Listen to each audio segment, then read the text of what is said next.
నమస్తే నాగేశ్వర్ గారు. Andhra Pradesh and తెలంగాణలలో assembly సీట్లను పెంచాలన్న పిటిషన్ను సుప్రీంకోర్టు తిరస్కరించింది. తెలుగు రాష్ట్రాలని కశ్మీర్తో పోల్చలేమని స్పష్టం చేసింది సార్. సో సుప్రీంకోర్టు వ్యాఖ్యల్ని ఏ రకంగా విశ్లేషిస్తారు? ఇది వ్యాఖ్యలు కాదు, తీర్పు. వ్యాఖ్య వేరు, తీర్పు వేరు. తీర్పు ఇది ఎన్ఫోర్సబుల్, వ్యాఖ్య ఎన్ఫోర్సబుల్ కాదు. సో సుప్రీంకోర్టు ఇచ్చిన తీర్పు కేసు ఏంటంటే K Purushottam Reddy versus state of Telangana అనేది కేసు. ఇది సారీ. సో ఈ K Purushottam Reddy versus state of Telangana అనే కేసులో పిటిషనర్ వాదన రెండు కీలకమైన అంశాలపైన వాదన పెట్టారు. ఒకటి 2022లో జమ్మూ కాశ్మీర్లో డీలిమిటేషన్ ఎక్సర్సైజ్ చేసి అక్కడ సీట్ల సంఖ్యను పెంచారు. సో జమ్మూ కాశ్మీర్లో పెంచారు కనుక తెలంగాణ ఆంధ్రప్రదేశ్లో పెంచకపోవడం అనేది ఆర్బిట్రరీ. ఇది ఆర్బిట్రరీ ఈజ్ ఆల్వేస్ అన్కాన్స్టిట్యూషనల్. ఏదైనా ఒకటి ఆర్బిట్రరీ అయితే అది వయలేటివ్ ఆఫ్ ద కాన్స్టిట్యూషనల్ స్కీమ్ అంటారు. సో అందువల్ల జమ్మూ కాశ్మీర్లో నిర్వహించి తెలంగాణ ఆంధ్రప్రదేశ్లో డీలిమిటేషన్ చేయలేదు కనుక ఇది ఆర్బిట్రరీ అవుతుంది. అందువల్ల దీన్ని తెలంగాణ ఆంధ్రలో కూడా డీలిమిటేషన్ చేపట్టమని కేంద్ర ప్రభుత్వానికి ఆదేశాలు జారీ చేయమని పిటిషనర్ సుప్రీంకోర్టు అడిగాడు. ఇది కేసులో ఉన్న మొదటి అంశం. రెండో అంశం ఏంటంటే section 26 of Andhra Pradesh state reorganisation యాక్ట్లో తెలంగాణ ఆంధ్రప్రదేశ్లో అసెంబ్లీ సీట్లను పెంచాలి అని ప్రతిపాదించారు. ఆంధ్రప్రదేశ్లో అసెంబ్లీ సీట్లను 175 నుంచి 225కు, తెలంగాణలో అసెంబ్లీ సీట్లను 119 నుంచి 153కి పెంచాలి అని section 22 of Andhra Pradesh state reorganisation act, Andhra Pradesh రాష్ట్ర పునర్వ్యవస్థీకరణలోని సెక్షన్ 26 చెప్తోంది కనుక సహజంగానే ఇది లెజిటిమేట్ ఎక్స్పెక్టేషన్స్ను క్రియేట్ చేసింది. అంటే న్యాయబద్ధమైన ఒక ఆకాంక్షల్ని క్రియేట్ చేసింది కనుక డాక్ట్రిన్ ఆఫ్ లెజిటిమేట్ ఎక్స్పెక్టేషన్స్ అని జ్యూరిస్ప్రుడెన్స్లో ఒక సూత్రం. So doctrine of legitimate expectations ప్రకారం రాష్ట్ర పునర్వ్యవస్థీకరణ చట్టంలోని సెక్షన్ 26లో ప్రతిపాదించారు కనుక అసెంబ్లీ సీట్లను పెంచాలి, అందుకు అనుగుణంగా డీలిమిటేషన్ చేపట్టాలి అనేది పిటిషనర్ రెండో వాదన. ఈ రెండు వాదనల్ని సుప్రీంకోర్టు కొట్టివేసింది. మొదటిది జమ్మూ కాశ్మీర్లో జరిపారు కనుక తెలంగాణ ఆంధ్రప్రదేశ్లో జరపాలన్నది హేతుబద్ధమైన వాదన కాదు. ఎందుకంటే జమ్మూ కాశ్మీర్ అనేది ఒక కేంద్రపాలిత ప్రాంతం. కేంద్రపాలిత ప్రాంతాలకు రాష్ట్రాలకు వేరు వేరు రాజ్యాంగపరమైన అధికారాలు ఉన్నాయి.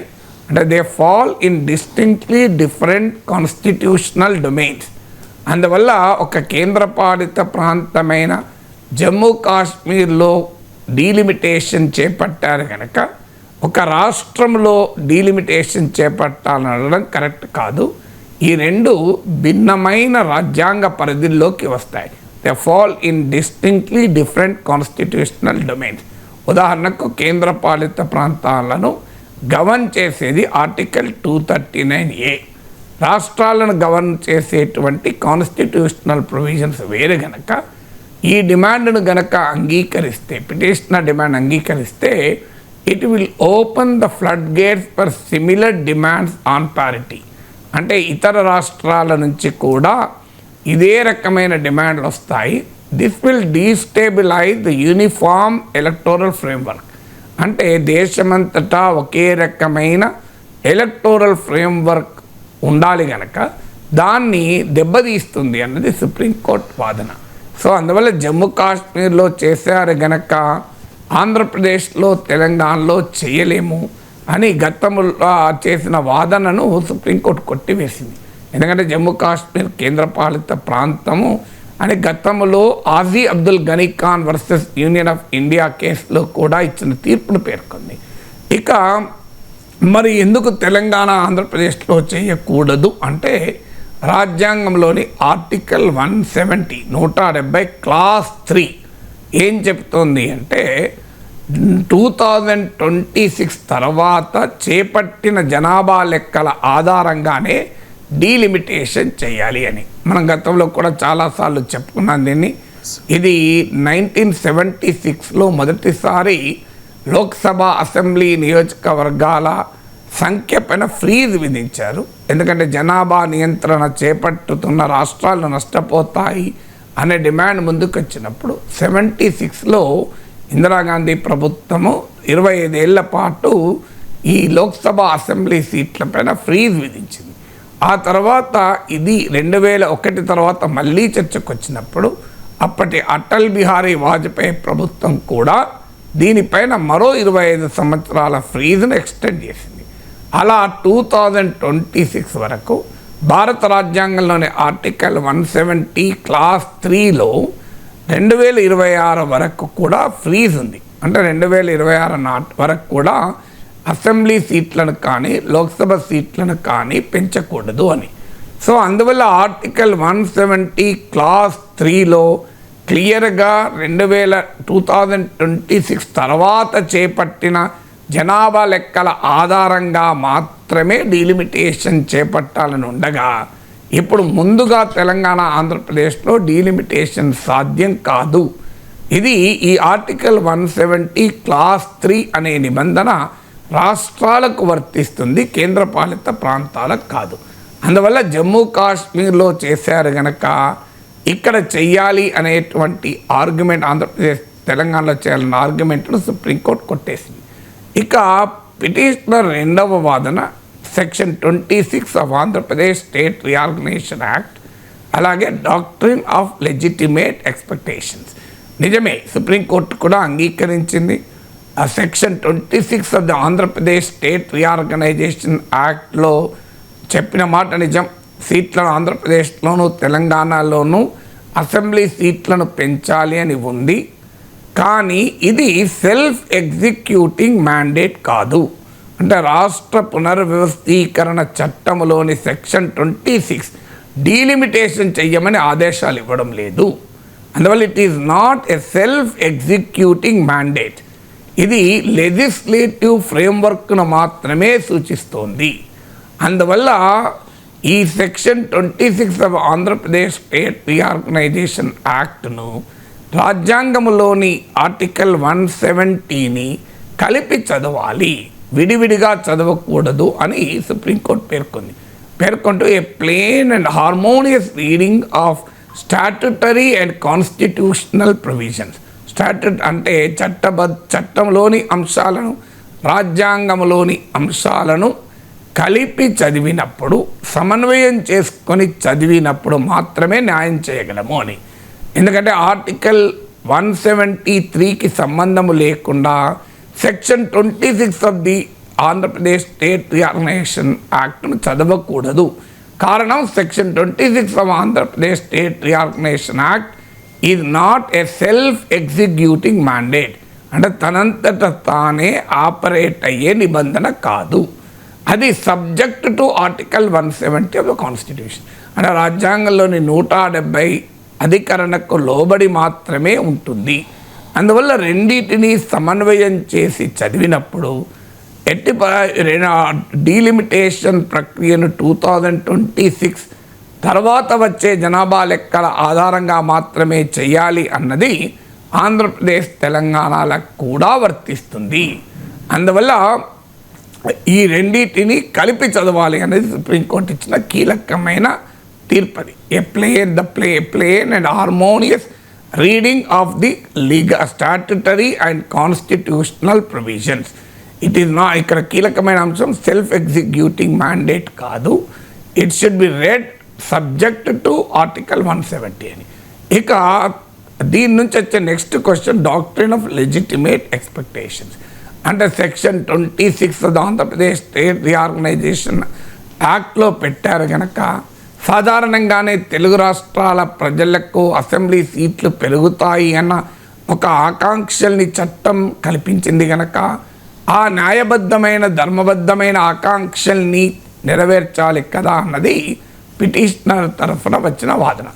ఈ డాక్ట్రిన్ ఆఫ్ లెజిటిమేట్ ఎక్స్పెక్టేషన్స్ను కూడా సుప్రీంకోర్టు ప్రస్తావిస్తూ ఇలాంటి లెజిటిమేట్ ఎక్స్పెక్టేషన్స్ అనే సెంటిమెంట్ కరెక్టే, కానీ లెజిటిమేట్ ఎక్స్పెక్టేషన్స్ అనే డాక్ట్రిన్ను ఎప్పుడు అమలవుతుంది, దానికి ఉన్న లీగల్ థ్రెషోల్డ్ ఏంటి అన్నప్పుడు డాక్ట్రిన్ ఆఫ్ లెజిటిమేట్ ఎక్స్పెక్టేషన్స్ కూడా కాన్స్టిట్యూషనల్ నిబంధనలకు, చట్ట నిబంధనలకు లోబడి మాత్రమే ఉండాలి.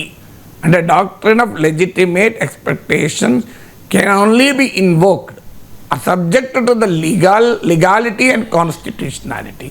ఇక్కడ లీగాలిటీ ఉన్న మాట నిజం సెక్షన్ 26లో, కానీ కాన్స్టిట్యూషనాలిటీ కూడా ఉండాలి. అందువల్ల డాక్ట్రిన్ ఆఫ్ లెజిటిమేట్ ఎక్స్పెక్టేషన్స్ను లీగాలిటీ అండ్ కాన్స్టిట్యూషనాలిటీకి సంబంధం లేకుండా చూడకూడదు. అందువల్ల చట్టములో ఉందని మీకు ఆకాంక్షలు క్రియేట్ అయినాయి కనుక ఆకాంక్షల్ని నెరవేర్చమని అడగలేము. ఎందుకంటే అది రాజ్యాంగానికి లోబడి మాత్రమే ఉండాలి, రాజ్యాంగానికి సంబంధము లేకుండా ఉండరాదు అని డాక్ట్రిన్ ఆఫ్ లెజిటిమేట్ ఎక్స్పెక్టేషన్స్ కింద సీట్లు పెంచాలన్న డిమాండ్ను కూడా సుప్రీంకోర్టు కొట్టివేసింది. అందువల్ల చాలా క్లియర్గా సుప్రీంకోర్టు వాదన ఏంటి, జమ్మూ కాశ్మీర్తో పోల్చలేము, ఆ సెక్షన్ 26లో ఉంది గనక చేయలేము. అందువల్ల రాజ్యాంగంలోని ఆర్టికల్ 170 రెండు తెలుగు రాష్ట్రాలకు కూడా వర్తిస్తుంది అని. ఇప్పుడు వచ్చే ఇంకో క్వశ్చన్ ఏంటంటే, ఇప్పుడు డీలిమిటేషన్ ప్రక్రియ 2026 తర్వాత జనాభా లెక్కల ఆధారంగా చేపడితే దక్షిణాది రాష్ట్రాలకు, జనాభాను నియంత్రించిన ఇతర రాష్ట్రాలకు నష్టం జరుగుతుంది అని పెద్ద చర్చ జరుగుతుంది. దీనికి పరిష్కారం ఎలా అనే ఆర్గ్యుమెంట్ కూడా నడుస్తుంది. వన్ ఆఫ్ ద పరిష్కారాలు చెప్తున్నది అంటే, గతంలో ఇందిరాగాంధీ ప్రభుత్వం, అటల్ బిహారీ వాజ్పేయి ప్రభుత్వాలలాగా మరో 25 ఏళ్ళు దీన్ని పొడిగించాలి ఫ్రీజ్ని. అంటే 2026 కాకుండా 2051 వరకు ఆర్టికల్ 173లో సవరణ చేసి ఆ పీరియడ్ను పెంచాలి అనేది ఒక వాదన. ఇది గనక కేంద్రము ఆమోదిస్తుందని చెప్పలేము. ఎందుకంటే కేంద్రానికి, బీజేపీకి తనకు అనుకూలమైన హిందీ రాష్ట్రాల్లో సీట్లు పెరిగి తనకు అనుకూల వాతావరణము లేని దక్షిణాది రాష్ట్రాల్లో సీట్లు పెరగవు గనక పొలిటికల్లీ అది అడ్వైజబుల్, వాళ్ళకు ప్రిఫరబుల్. కానీ ప్రతిపక్షాల నుంచి తీవ్రమైన వ్యతిరేకత, సౌత్ ఇండియన్ పార్టీస్ నుంచి తీవ్రమైన వ్యతిరేకత వస్తుంది. ఇది పొలిటికల్ బ్యాటిల్స్కు, లీగల్ బ్యాటిల్స్కు దారితీయవచ్చు కనుక ఒకవేళ మోడీ ప్రభుత్వం కూడా అంగీకరించి మరో 25 ఏళ్ళు పెంచిందనుకోండి, ఇక 2051 వరకు ఆంధ్రప్రదేశ్లో, తెలంగాణలో సీట్లు పెరిగే ప్రసక్తే లేదు. సెక్షన్ 26 ఆఫ్ ది రాష్ట్ర పునర్వ్యవస్థీకరణ చట్టం 2051 దాకా కూడా అమలు కాదు. ఇప్పుడు ఇచ్చిన సుప్రీంకోర్టు తీర్పుకున్న కీలక ప్రాధాన్యత అది లేదు.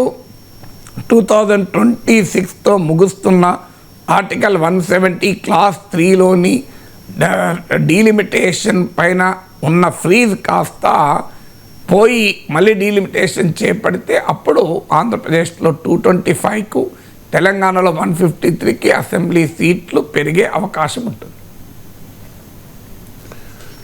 ప్రధాని మోదీ మాల్దీవ్స్లో పర్యటిస్తున్నారు సార్. ఇవాళ మాల్దీవ్స్ స్వతంత్ర దినోత్సవ వేడుకల్లో మోదీ పాల్గొంటారు. ఇప్పటికే 4,850 కోట్ల రూపాయల రుణ సాయాన్ని కూడా భారత్ మాల్దీవ్స్కి ప్రకటించింది. మాల్దీవ్స్ అనేది హిందూ మహాసముద్రంలో ఒక చిన్న ద్వీపం, చాలా చిన్న దేశం. సార్, మాల్దీవ్స్ పర్యటన ఇంపార్టెన్స్ ఏంటి? అంటే మోడీ మాల్దీవ్స్ పర్యటన ప్రాధాన్యత మనకు అర్థం కావాలి అంటే, గత కొన్ని సంవత్సరాలుగా మాల్దీవుల్లో జరుగుతున్న పరిణామాలు, భారత మాల్దీవుల సంబంధాల్లో వస్తున్న మార్పులు, అలాగే ఇండియాస్ నైబర్హుడ్లో వస్తున్న చేంజెస్ను మనకు అర్థం కావాలి. భారతదేశము మాల్దీవుల మధ్య సంబంధాలు ఇటీవల కాలంలో బాగా దెబ్బతిన్నాయి. 2023లో మొహమ్మద్ మొయిజు ప్రెసిడెంట్గా ఎలక్ట్ అయ్యాడు. ఆ ఎన్నికల సమయంలో ఆయన క్యాంపెయిన్ ఇండియా అవుట్ అనే క్యాంపెయిన్, అంటే భారతదేశాన్ని మాల్దీవుల నుంచి వెళ్ళకూడదామని. వాస్తవంగా భారత సైన్యము పెద్ద ఎత్తున మాల్దీవులు ఏమీ లేదు, చాలా చిన్న కంటింజెంట్ మాత్రమే ఉంది. 2 ధ్రువ్ హెలికాప్టర్లను భారతదేశం మాల్దీవులకు ఇచ్చింది. అవి కూడా మిలిటరీ హెలికాప్టర్స్ కాదు. కానీ మాల్దీవుల్లో అదొక సెంటిమెంట్ను రగిలించింది. అంటే మాల్దీవులు ఇండియాకు ఒక లోబడి ఉంటుంది అని. సో దాన్ని రాజకీయ నాయకులు ఎక్స్ప్లాయిట్ చేశారు. అంటే ప్రజల్లో పెరిగిన యాంటీ ఇండియా సెంటిమెంట్ను కాస్త పార్టీలు మరింతగా పెంచాయి. అందువల్ల మహమ్మద్ మొయిజు ఇండియా అవుట్ అనే క్యాంపెయిన్తో పెద్ద ఎన్నికల ప్రచారం చేశారు. సో ఇప్పుడు మన దేశంలో anti Pakistan, anti China rhetoric ఏ రకంగానైతే రాజకీయాలని ఎన్నికల్ని ప్రభావితం చేస్తాయో, పాకిస్తాన్లో ఎలాగైతే యాంటీ ఇండియా సెంటిమెంట్ రోజవుతుందో, నేపాల్లో ఎలాగా యాంటీ ఇండియా సెంటిమెంట్తో రాజకీయాలు జరుగుతాయో, అలాగే మాల్దీవ్స్లో కూడా యాంటీ ఇండియన్ సెంటిమెంట్ను రాజకీయంగా మహమ్మద్ మొయిజ్ ఉపయోగించుకొని అధికారంలోకి వచ్చాడు, ఇండియా అవుట్ క్యాంపెయిన్ అని. సో తాను అధికారంలోకి వచ్చిన వెంటనే మాల్దీవుల్లో ఉన్న ఆ కొద్దిమంది భారత సైనికుల్ని కూడా పంపించేశారు. ఆ తర్వాత జరిగిన పరిణామాలు ఏంటంటే, మాల్దీవుల మంత్రులు ముగ్గురు మన ప్రధానమంత్రి పైన అనుచితమైన వ్యాఖ్యలు చేశారు. ఎందుకు చేశారంటే, ప్రైమ్ మినిస్టర్ లక్షద్వీప్కు వెళ్ళి లక్షద్వీప్ను ప్రేజ్ చేస్తూ దాని యొక్క పర్యాటక కేంద్రంగా అభివృద్ధి చేస్తాము అని ప్రకటించారు. ఇది భారతదేశంలో అంతర్భాగం లక్షద్వీప్, మన దేశంలో ఉన్న ఒక భూభాగాన్ని మనం ఎలాగైనా డెవలప్ చేసుకోవచ్చు. కానీ మాల్దీవ్స్ దాన్ని పర్సీవ్ చేసింది ఏంటంటే, మాల్దీవుల్లో ఇండియా అవుట్ అనే సెంటిమెంట్తో మహమ్మద్ మొయిజు గెలిచాడు కనుక, భారత వ్యతిరేక భావన పెరుగుతోంది కనుక, మాల్దీవులకు కాంపిటీషన్గా లక్షద్వీపుల్ని భారత ప్రభుత్వం డెవలప్ చేస్తోంది అనే భావన మాల్దీవులో కలిగింది. దాని ఆధారంగా మాల్దీవుల మంత్రులు భారత ప్రధానమంత్రి పైన చాలా అభ్యంతరకరమైన వ్యాఖ్యలు చేశారు. దానితో ఇండియాలో బాయ్కాట్ మాల్దీవ్స్ అని ఒక పెద్ద క్యాంపెయిన్ నడిచింది. దాంతో మాల్దీవులకు వెళ్ళే భారత పర్యాటకుల సంఖ్య 33% పడిపోయింది. మాల్దీవుల్లో ఉన్న టూర్ ఆపరేటర్లు దెబ్బతిన్నారు. Maldivian economy is highly dependent on tourism. ఎందుకంటే నేను ఆ దేశానికి వెళ్ళాను కూడా. మాల్దీవ్స్ ప్రభుత్వ ఆహ్వానం మేర మాల్దీవ్స్ పోలీస్ సర్వీస్ వాళ్ళు క్లాసులు చెప్పడానికి పిలిస్తే వెళ్ళాను. సో ఆడ వారం రోజుల పాటు అక్కడ ఉన్నాను. ఆడ చాలా దీవులు పర్యటించాను. మాల్దీవ్స్లోకి ఏంటంటే ఆఖరికి వాళ్ళ వాటర్ కూడా ఇంపోర్ట్ చేసుకోవాల్సిందే. అలాంటి దేశం, వాళ్ళకున్న ఏకైక ఎకానమీ, కీలకమైన ఎకానమీ టూరిజం. సో అందువల్ల కొన్ని వందల దీవులు ఉంటాయి. కొన్ని దీవులు అయితే ప్రజలే ఉండరు. ఇప్పుడు మేము ఒక దీవికి వెళ్ళాం. ఆ దీవిలో ఒక పోలీస్ స్టేషన్ మాత్రమే ఉంది. ఇంకో దీవిలో ఒక జైలు మాత్రమే ఉంటుంది. రాత్రి 2 వరకు మన ఆర్టీసీ బస్సులకు కూడా నడవని సమయంలో అక్కడ స్పీడ్ బోట్ సర్వీసెస్ నడుస్తూనే ఉంటుంది. ఇలా ఒక్కొక్క రాజధాని కూడా ఒక island. So it's a wonderful tourist location. ఇప్పుడు మేమున్న హోటల్ అయితే ఏకంగా సముద్రంలోనే ఉండేది. అది మెట్ల దాకా నీళ్లు, మేము పడవలోనే మెట్ల దాకా వచ్చాం. సో ఆ రకమైన అందమైన పర్యాటక కేంద్రం, అది అద్భుతమైన పర్యాటక కేంద్రం. అందువల్ల ఎప్పుడైతే బాయ్కాట్ మాల్దీవ్స్ అనే సెంటిమెంట్ ఇండియాలో పెరిగిందో, మాల్దీవులకు వెళ్ళే ఫారిన్ టూరిస్టులు తగ్గి మాల్దీవియన్ ఎకానమీ పైన తీవ్ర ప్రతికూల ప్రభావం పడింది. అప్పటికే 2020లో కోవిడ్ వచ్చింది. కోవిడ్ వచ్చాక టూరిజం ఆధారంగా ఉండేటువంటి ఎకానమీస్ దెబ్బతింటాయి. ఎందుకంటే పర్యాటకులు ఆగిపోయారు ఎక్కడికక్కడికి. సో దేశాల మీద నిషేధం కూడా విధించారు విదేశీయుల పైన. టూరిజం ఆధారంగా నడిచే, టూరిజాన్ని కీలకమైన ఆస్పెక్ట్గా ఉండే ఎకానమీ శ్రీలంక దెబ్బతిన్నది, మాల్దీవ్స్ దెబ్బతిన్నది. అలా 2020లో తిన్న తర్వాత ఈ బాయ్కాట్ మాల్దీవ్స్ అనే సెంటిమెంట్, అంటే మాల్దీవుల స్వయంకృతాపరాధంతో వచ్చినటువంటి ఈ సెంటిమెంట్ కాస్త మాల్దీవియన్ ఎకానమీని మరింతగా దెబ్బతీసింది. ఈ రెండింటితో పాటు మూడో సమస్య ఎక్కడ వచ్చిందంటే, మాల్దీవులకు భారతదేశము, చైనా అప్పులు ఇచ్చింది. ఆ అప్పులు ఎంత దాకా పెరిగాయంటే, మీకు 2024 మార్చ్లో మాల్దీవ్స్కు ఉన్నటువంటి డెట్ టు జీడిపి రేషియో, అంటే ఆ దేశ జాతీయ ఆదాయంలో రుణ భారము 110% పెరిగింది. అమెరికాకు 125% వరకు ఉంది, జపాన్కు 200% ఉంది. కానీ అమెరికన్ ఎకానమీ, జపనీస్ ఎకానమీ అంత పెద్ద ఎకానమీ మాల్దీవ్స్ కాదు కనుక, Maldivian debt to GDP ratio, అంటే జాతీయ ఆదాయంతో రుణం నిష్పత్తి చూస్తే 110% పెరిగింది. అంటే debt is larger than national income of Maldives. దాంతోపాటు ఫారిన్ ఎక్స్చేంజ్ రిజర్వ్స్ బాగా అడుగంటిపోయాయి. 2024 సెప్టెంబర్లో మాల్దీవ్స్కున్న ఫారిన్ ఎక్స్చేంజ్ రిజర్వ్స్ కాస్త 1 మంత్ ఇంపోర్ట్ బిల్లును కూడా చెల్లించలేని దుస్థితి. సో ఇలాంటి సిచ్యువేషన్కు మాల్దీవ్స్లో ఉన్న యాంటీ ఇండియా క్యాంపెయిన్ ఆజ్యం పోసింది. ఇది మనం ఎవరమో చేసింది కాదు. ఈ మహమ్మద్ మొయిజు ఇండియాతో ఘర్షణ పెట్టుకొని జనరల్గా మాల్దీవ్స్లో ఎవరు కొత్తగా ప్రెసిడెంట్ అయితే ఫస్ట్ ఇండియానే సందర్శిస్తారు. అది ఇండియాకు మాల్దీవ్స్కున్న హిస్టారికల్ రిలేషన్షిప్. కానీ దీన్ని ఉల్లంఘించి మహమ్మద్ మొయిజు 2023 ఏప్రిల్ అనుకుంటాను ప్రెసిడెంట్ అయిన వెంటనే చైనాకి వెళ్ళారు. సో అలా మొయిజు ఇండియా వ్యతిరేక క్యాంపెయిన్ నడిపాడు. కానీ ఆయనకు అర్థమైంది 2024 ఎండింగ్కి వచ్చే వరకు పాలిటిక్స్ వేరు, గవర్నెన్స్ వేరని. ఒక దేశాధ్యక్షుడిగా దేశాన్ని నడపాలి అంటే ఎకానమీ సీరియస్ ఛాలెంజెస్ మొదలయ్యాయి. నేను ఇంతకుముందు చెప్పినట్లు కోవిడ్తో దెబ్బతిన్నది, తర్వాత బాయ్కాట్ ఇండియా క్యాంపెయిన్తో మాల్దీవియన్ టూరిజం సెక్టార్లో భారీగా ఆదాయానికి గండిపడింది. అప్పులేమో జీడిపి కన్నా పెరిగింది, 110%గా వచ్చింది debt to GDP ratio. China ఇండియాకు చెల్లించాల్సిన అప్పుల సమయం కూడా ఆసన్నమైంది. అంటే ఆ ఇన్స్టాల్మెంట్స్ రీపేమెంట్ కూడా దగ్గర వచ్చింది. ఇక అప్పుడు మాల్దీవ్స్కు తప్పలేదు. ఎకనామిక్ రియాలిటీ మాల్దీవ్ని వెక్కిరించింది. రాజకీయ ఉన్మాదమేమో ఆ భారత వ్యతిరేక వైఖరి తీసుకుంటే ఎకనామిక్ సిచ్యువేషన్ ఏమో వెక్కిరించింది. అప్పుడు మహమ్మద్ మొయిజు తోకమడిచి ఇండియాకు వచ్చారు. మన దేశం కూడా అతనికి సముచితంగానే గౌరవించింది. ఆ తర్వాత ఇప్పుడు ఆ మాల్దీవ్స్ బ్రిటన్ నుంచి స్వాతంత్రం పొందిన 60వ వార్షికోత్సవం జరుపుకుని 60th ఇండిపెండెన్స్. ఆ సందర్భంగా చీఫ్ గెస్ట్గా మన ప్రధానమంత్రిని పిలవక తప్పనిసరి పరిస్థితి. మనకెందుకు అంటే మాల్దీవ్స్ ముఖ్యం అంటే ఇది కీలకమైన స్ట్రాటజిక్ వాటర్స్లో ఉన్న ఐలాండ్ ప్రాంతము. మాల్దీవుల్లో ఇటీవల కాలంలో ఇస్లామిస్టుల ప్రాబల్యం పెరిగింది. ఇస్లామిస్టుల ప్రాబల్యం ఉన్న పాకిస్తాన్తో మనం ఆల్రెడీ ఇబ్బందులు పడుతున్నాం. బంగ్లాదేశ్లో అవామీ లీగ్ ప్రభుత్వ షేక్ హసీనా ప్రభుత్వ పతనం తర్వాత అక్కడ పెరిగిన ఇస్లామిస్టుల ఇన్ఫ్లుయెన్స్ మహమ్మద్ యూనస్ ప్రభుత్వం పైన, జమాత్ ఇస్లామీ లాంటి పార్టీల దుర్మార్గాలు మనం చూస్తున్నాం. సో అందువల్ల మన ఇరుగు పొరుగున ఉన్న దేశాలలో పెరుగుతున్న ఇస్లామిక్ ఫండమెంటలిజం ప్రాబల్యము భారతదేశ సమైక్యత సమగ్రతలపై కూడా చెడు ప్రభావాన్ని, ప్రతికూల ప్రభావాన్ని చూపుతుంది. Adverse impact on India's unity and integrity కూడా.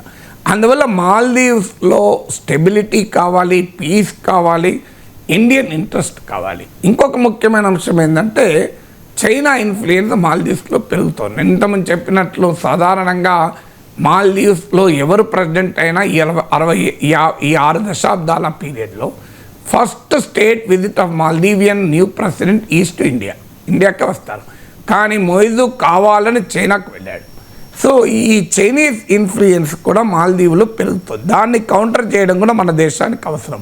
ఎందుకంటే 2014లో ప్రధానమంత్రి మోడీ ప్రమాణ స్వీకారానికి ఇరుగు పొరుగు దేశాలన్నింటినీ పిలిచారు. నైబర్హుడ్ డిప్లొమసీ అంటారు దాన్ని. కానీ ఆ తర్వాత జరిగిన పరిణామాలు చూస్తే చైనా పాకిస్తాన్ నెక్సెస్ పెరిగింది. పాకిస్తాన్ యాంటీ ఇండియా స్టాండ్ ఇంకా బిగుసుకుపోయింది. నేపాల్లో భారత వ్యతిరేక భావనలు పెరిగాయి. ఏకంగా భారతదేశం క్లెయిమ్ చేస్తున్న భూభాగాలను తమ దేశములో భాగంగా చూపెడుతూ నేపాల్ ఒక అధికారిక మ్యాప్ను ఆమోదించింది నేపాల్ పార్లమెంట్. అంత యాంటీ ఇండియా సెంటిమెంట్ పెరిగింది. శ్రీలంకలో నేపాల్ ప్రభుత్వం కూడా చైనాకు సన్నిహితమైంది. బంగ్లాదేశ్లో అధికారంలోకి వచ్చిన మహమ్మద్ యూనస్ కూడా చైనా వెళ్ళాడు. అక్కడ చికెన్ స్నెక్ అంటే నార్త్ ఈస్టర్న్ ఇండియాను మెయిన్ల్యాండ్తో కలిపే చిన్న ప్రాంతము, తక్కువ విడుతున్న ప్రాంతాన్ని చికెన్ స్నెక్ అంటారు. ఆ చికెన్ స్నెక్ గురించి కూడా అభ్యంతరకరమైన వ్యాఖ్యలు చేశారు.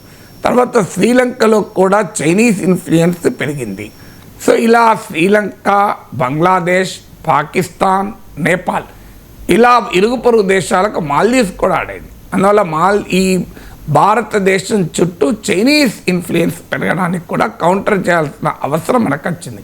అంటే మాల్దీవుల్లో పెరుగుతున్న ఇస్లామిక్ ఫండమెంటలిజాన్ని, యాంటీ ఇండియా సెంటిమెంట్ను నియంత్రించాలి. చైనీస్ ఇన్ఫ్లుయెన్స్ను కూడా నియంత్రించాలి. అందుకే ఆ స్ట్రాటజిక్ ప్రాధాన్యత భారతదేశానికి కూడా మాల్దీవ్స్తో ఉంటుంది. అందువల్ల భారతదేశం ఏం చేసింది అంటే, ఒకటి పేషెంట్ డిప్లొమసీ. మహమ్మద్ మొయిజు అలాగే మాల్దీవ్లో ఉన్న రాజకీయ నాయకులు తలతిక్క పనులు చేస్తున్న ఓపికతో సహనంతో భారతదేశం ఉంది. అందువల్ల డిప్లొమసీలో పేషెన్స్ పే ఆఫ్ చేస్తున్న దానికి ఇది ఒక ఉదాహరణ. తర్వాత నేను ఇంతకుముందు చెప్పినట్టు మాల్దీవులకు రుణభారం పెరిగింది కనుక భారత ప్రభుత్వం రుణాన్ని రీషెడ్యూల్ చేయడానికి అంగీకరించింది. దాంతో ఆ డెట్ అబ్లిగేషన్లో కాస్త సడలింపు వచ్చింది మాల్దీవ్స్కు. దాంతోపాటు ఇండియన్ మాల్దీవ్స్ ట్రేడ్లో లోకల్ కరెన్సీలో ట్రేడ్, డాలర్లలో కాకుండా లోకల్ కరెన్సీలో ట్రేడ్కు కొంతమేరకు అంగీకరించాం. నేను ఇంతకుముందు చెప్పాను, డాలర్ల కొరత ఉంది మాల్దీవ్స్కు. ఫారిన్ ఎక్స్చేంజ్ అయితే ఒక నెల రోజుల దిగుమతులకు కూడా ఇంపోర్ట్స్ కూడా సరిపోయినంతగా లేదు సెప్టెంబర్ 2024లోని. సో అందువల్ల ఇండియన్ మాల్దీవ్స్ ట్రేడ్లో కొంతమేరకు డాలర్లో కాకుండా లోకల్ కరెన్సీలో ఎలో చేయడం ద్వారా ఫారిన్ ఎక్స్చేంజ్ ప్రెషర్ కాస్త మాల్దీవుల పైన తగ్గుతుంది. దాంతోపాటు మాల్దీవియన్ గవర్నమెంట్ ట్రెజరీ బిల్స్ను మన స్టేట్ బ్యాంక్ ఆఫ్ ఇండియా కొన్నది. సో ఇలా ఎకనామిక్గా కాస్త మనం వెసులుబాటు మాల్దీవ్స్కి ఇవ్వడము, రాజకీయాలేమో ఎన్నికల సమయంలో పనిచేస్తాయి, తర్వాత ఎకనామిక్ రియాలిటీ ఉంటుంది. సో ఆ ఎకనామిక్ రియాలిటీ ప్రివేల్ అవ్వడం మొదలైంది. ఇప్పుడు మొన్నటిదాకా మన దేశంలో కూడా China boycott, China anti China అని మొదలైంది. చైనా యాప్లు బహిష్కరించారు, బాల్కన్లకు వెళ్ళి చైనా వస్తువులు పడేశారు. ఇప్పుడు ఏం జరుగుతుంది? రాజ్నాథ్ సింగ్ వెళ్ళాడు, జయశంకర్ వెళ్ళాడు, ఇప్పుడు మోడీ వెళ్ళబోతున్నాడు. చైనా టూరిస్టులకు వీసాలు ఇస్తున్నాం, చైనా కంపెనీలను విదేశీ ప్రత్యక్ష పెట్టుబడులు FDI పెట్టమని ఆహ్వానిస్తున్నాం. ఇప్పుడంతా చైనాతో డిసెంగేజ్మెంట్ అయిపోయింది, బార్డర్ టాక్స్ మొదలయ్యాయి. ఇప్పుడు మళ్ళీ చైనాకు మనం దగ్గర అయ్యే ప్రయత్నం మోడీ ప్రభుత్వం చేస్తుంది. అందువల్ల డిప్లొమసీ వేరు, పాలిటిక్స్ వేరు, గవర్నెన్స్ వేరు, పాలిటిక్స్ వేరు. మాల్దీవ్స్లో కూడా పాలిటిక్స్ ఏమో భారత వ్యతిరేక సెంటిమెంట్ను పెంచింది, ఎకనామిక్ రియాలిటీ ఏమో ఇండియాతో స్నేహం ఆవశ్యకతను పెంచింది. ఫలితంగా మాల్దీవ్స్లో ఈ చేంజ్ వచ్చింది, ఇండియాకు కూడా పాజిటివ్గా రెస్పాండ్ అయింది. అందువల్ల ప్రైమ్ మినిస్టర్ మోడీ మాల్దీవ్ పర్యటన హిస్టారికల్ సిగ్నిఫికెంట్. ఇది ఇండియన్ స్ట్రాటజిక్ ఇంట్రెస్ట్లకు చాలా చాలా కీలకం. ప్రధాని మోదీపై కాంగ్రెస్ అగ్రనేత రాహుల్ గాంధీ సంచలన వ్యాఖ్యలు చేశారు sir. Narendra Modi not a big problem, PM is also no substance, దమ్ నహీ హే అంటూ.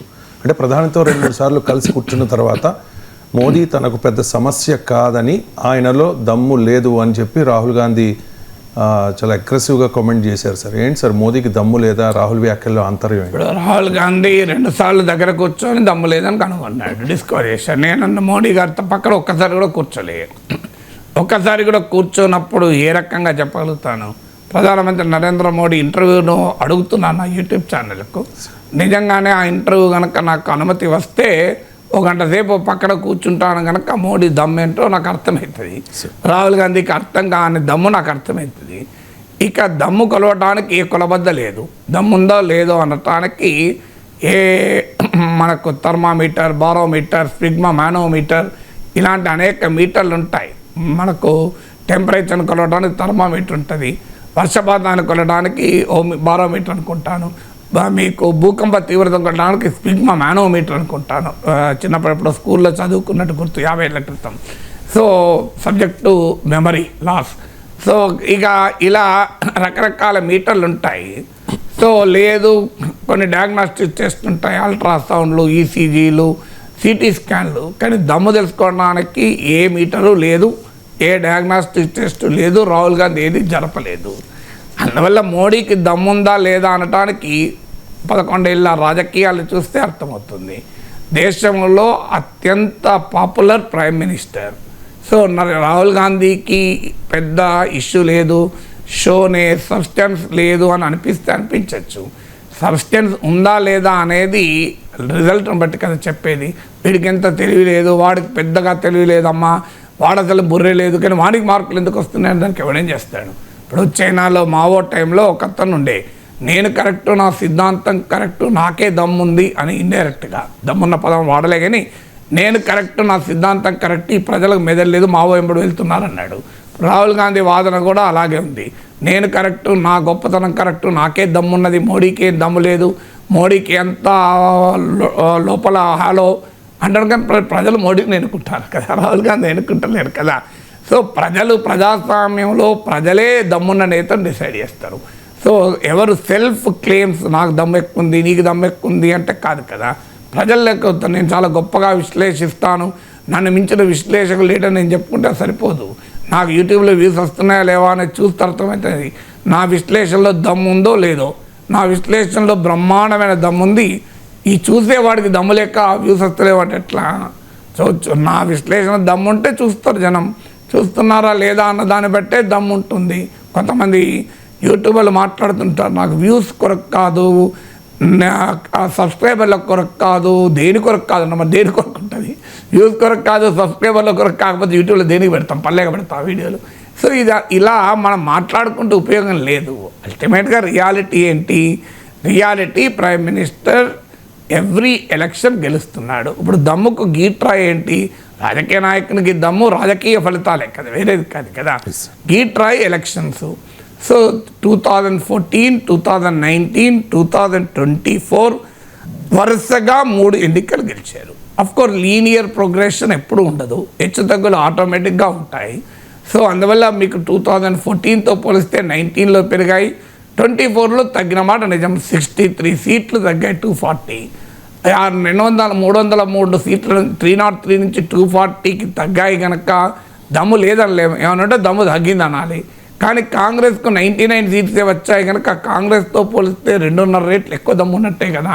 బీజేపీ సీట్లు తగ్గచ్చు కానీ బట్ స్టిల్ కాంగ్రెస్కు బీజేపీకి పోలిక చూస్తే స్టిల్ ఏ వైడ్ గ్యాప్ ఉన్నప్పుడు మోడీకి దమ్ము లేదని ఎట్లంటాం. సో అందువల్ల 3 సార్లు వరుసగా గెలిచాడు. ఇది మొదటి ఇండికేటరు. రెండో ఇండికేటర్ ఏ రేటింగ్స్ను, ఏ సర్వేలు చూసినా, సోషల్ మీడియా ప్రజెన్స్ చూసినా, ఈవెన్ 10 మందిని రోడ్డు మీదకి వెళ్ళి అడిగినా Narendra Modi the most charismatic leader. ఆయన విధానాలతో మీకు భిన్నాభిప్రాయం ఉంటే ఉండవచ్చు, కానీ ఆయనకు పాపులారిటీ లేదు అనే కామెంట్ చేస్తే అది మూర్ఖత్వం అవుతుంది. ఆయన మోడీ విధానాలు తప్పు అనడం ఎవరైనా అనొచ్చు, కానీ మోడీకి పాపులారిటీ లేదు అంటే ఎట్లా సాధ్యమవుతుంది? న్యాయమైనది. సో మూడవది ప్రపంచంలోనే is one of the prominent leaders. ఆయన మోడీ విదేశాంగ విధానంలో లోపాలున్నాయి, మోడీ విదేశాంగ విధానంలో వైఫల్యాలున్నాయి. ట్రంప్ను ఒక్క మాట అంటలేడు, ట్రంప్ 24 సార్లు అన్నా ఈ క్వశ్చన్ రైజ్ చేయొచ్చు, కానీ still is the most widely known leader across the world కదా. సో అందువల్ల మనం ఎప్పుడు కూడా దేనికి ఏ ఇండికేటర్ ప్రకారం ఆయనకు దమ్ము లేదని అనగలము. సో ఆయనలో డెప్త్ లేదని. ఒక పవర్ఫుల్ ఎలక్షన్ మిషన్ నడుపుతున్న ప్రజాస్వామ్యంలో ఒక రాజకీయ పార్టీ. మీరు 2024 లోక్సభ ఎలక్షన్లో మహారాష్ట్ర, హర్యానా, ఉత్తరప్రదేశ్ ఈ 3 రాష్ట్రాల్లో కాంగ్రెస్ దాని మిత్రపక్షాలు బీజేపీ పైన, మోడీ పైన పైచేయి సాధించింది. వితిన్ 1 ఇయర్ ఏం జరిగింది? ఉత్తరప్రదేశ్లో 10 అసెంబ్లీ ఉప ఎన్నికలు జరిగితే మళ్ళీ బీజేపీ గెలిచింది. హర్యానాలో అసెంబ్లీ ఎన్నికలు గెలిస్తే మళ్ళీ బీజేపీ గెలిచింది. మహారాష్ట్రలో అసెంబ్లీ ఎన్నికలితే బీజేపీ గెలిచింది. అంటే మరి ఒకసారి దెబ్బతిన్నా మళ్ళీ కోలుకొని అధికారంలోకి విజయాలు సాధించడం దమ్ముంటేనే కదా. ఇప్పుడు మనం ఒక రన్నింగ్ రేస్ చేస్తుంటాం, సడన్గా ఓపిక లేక మధ్యలో కూర్చున్నాం, కానీ మళ్ళీ లేచి వేగంగా పరుగులెత్తి కాంపిటీటర్ కన్నా ముందుంటే దమ్మున్నట్ట లేనట్ట. అందువల్ల దమ్ము లేదు అనే పొలిటికల్ స్టేట్మెంట్లతో ప్రయోజనం ఉండదు.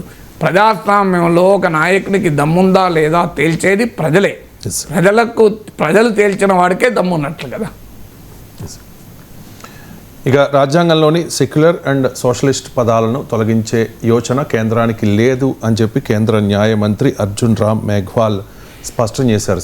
సార్ గత కొంతకాలంగా ప్రచారం జరుగుతోంది కదా సార్, ఆర్ఎస్ఎస్ డైరెక్షన్లో భారతీయ జనతా పార్టీ ప్రభుత్వం ఈ సోషలిస్ట్ అండ్ సెక్యులర్ పదాలను రాజ్యాంగం నుంచి తొలగించే ప్రయత్నం జరుగుతోంది అని చెప్పి. సో ఇప్పుడు లేదు, అలాంటి ప్రయత్నం జరగలేదు, బయట జరిగే చర్చలకు ప్రభుత్వానికి సంబంధం లేదు, అవి రాజ్యాంగంలో అంతర్భాగమని సుప్రీంకోర్టు స్పష్టతనిచ్చింది అని చెప్పి మంత్రి చెప్తూ ఉన్నారు అర్జున్ రామ్ మేఘ్వాల్. నిజంగా అటువంటి ప్రయత్నం జరగలేదు? ప్రయత్నం జరిగింది అని అనలేము. ప్రయత్నం జరగడం అంటే ఏంటి? ఏదో ఒక పార్లమెంట్లో సవరణ ఏదో తేవాలి కదా. ప్రయత్నం జరగలే, దాడి జరిగింది. అంటే రెండింటి మధ్య తేడా ఉంది. అటెంప్ట్ వేరు, క్యాంపెయిన్ వేరు. క్యాంపెయిన్ మాత్రం పెద్ద ఎత్తున చేస్తున్నారు. ఇది ఆర్ఎస్ఎస్ సంస్థ పరివారమే కాదు, భారతీయ జనతా పార్టీ నాయకులు కూడా చేశారు కదా. మీకు రాజ్నాథ్ సింగ్ హోంమంత్రిగా ఉంటూ భారత పార్లమెంట్లోనే మాట్లాడాడు, కేంద్ర మంత్రులు మాట్లాడారు. గవర్నమెంట్ ఆఫ్ ఇండియా ఒక అడ్వర్టైజ్మెంట్ ఇస్తే అందులోకి వెళ్ళి సెక్యులర్ సోషలిస్ట్ పదాలు తీసేశారు. అందువల్ల లెజిస్లేటివ్ అటెంప్ట్ చేయకపోవచ్చు, చట్టాన్ని సవరించే ప్రయత్నం చేయకపోవచ్చు, కానీ ఒక ప్రజల్లో ఒక అభిప్రాయాన్ని క్రియేట్ చేసి సోషలిస్ట్ అండ్ సెక్యులర్ పదాలను ప్రియాంబుల్ నుంచి తొలగించటానికి అనువైన రాజకీయ వాతావరణాన్ని తయారు చేయకపోవడం మొదలుపెట్టారు. విత్తనాలు వేయకపోవచ్చు, కానీ భూమి దున్నుతున్నారు. భూమి దున్నేదానికి పల్లెగా దున్నుతారా? విత్తనాలు వేయడానికే దున్నుతారు. కానీ ఇంకా నేను విత్తనాలు వేయలేదు కనుక భూమి మాత్రమే దున్నాను కదా అంటే కలవదు కదా. తర్వాత ఇది ఎట్లుంది అంటే, ఒకవైపు ఏమో బీజేపీ నాయకులు, కేంద్ర మంత్రులు, ఆర్ఎస్ఎస్ సెక్యులర్ సోషలిస్ట్ పదాలు తీసేయాలి అంటూ మాట్లాడుతున్నారు. సుప్రీంకోర్టు ఎస్ఆర్ బొమ్మాయి కేసులో ఇచ్చిన చారిత్రాత్మక తీర్పును కూడా పక్కకు పెడుతున్నారు. ఇది 42వ కాన్స్టిట్యూషనల్ అమెండ్మెంట్ ద్వారా ఎమర్జెన్సీ చీకటి రోజుల్లో తెచ్చారు అని వాదన పెడుతున్నారు. ఇదంతా నిరంతరం పొలిటికల్ క్యాంపెయిన్ చేస్తున్నారు. అఫీషియల్గా పార్లమెంట్కి వచ్చేవరకు ఏమంటారు, మళ్ళీ సుప్రీంకోర్టు ఆల్రెడీ తీర్పు చెప్పింది, ఇది ఇంప్లిసిట్ను ఎక్స్ప్లిసిట్ చేసింది. నిజమే, ఎస్ఆర్ బొమ్మాయి కేసులో సుప్రీంకోర్టు క్లియర్గా అన్నది 42nd constitutional amendment has only made what was implicit explicit అని. అంటే రాజ్యాంగ అంతర్లీన స్వభావంగా ఉన్న లౌకిక భావనను ఈ 42nd అమెండ్మెంట్ వ్యక్తీకరించింది తప్ప కొత్తగా ప్రియాంబల్ సవరించింది ఏమీ కాదు, యాడ్ చేసింది ఏమీ కాదని సుప్రీంకోర్టే తీర్పు చెప్పింది. అందువల్ల ఈ తీర్పు తర్వాత ఇక అసలు కాన్స్టిట్యూషనల్గా డిబేటబులే కాదు. ఇది ఇప్పుడు ప్రభుత్వము ఇలా చెప్తోంది. ప్రభుత్వమేమో అధికారికంగా పార్లమెంట్కి ఇచ్చిన రిటర్న్ రిప్లైలో సెక్యులర్ సోషలిస్ట్ పదాలు మేము మార్చడం లేదు, అలాంటి ప్రయత్నం జరగడం లేదు, సుప్రీంకోర్టు తీర్పులు చెప్తున్నారు.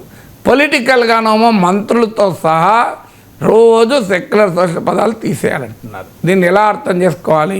చిన్నప్పుడు మా బంధువులో ఒక అబ్బాయి ఉండే, వాడు బాగా తిక్క, వాడు విపరీతంగా హరాస్ చేసేవాడు అందరినీ, మమ్మల్ని కూడా మా కుటుంబానికి కూడా ఇబ్బంది పెట్టేవాడు.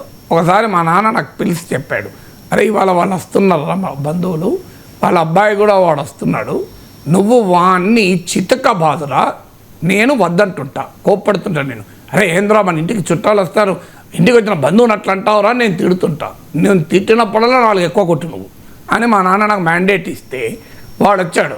వచ్చుడు తొలిగా వాడిని బాధుడు మొదలు పెడితే మా నాన్న నన్ను విపరీతంగా తిట్టి పైకి చేయలేపి నన్ను కొట్టదాకా కూడా వచ్చాడు.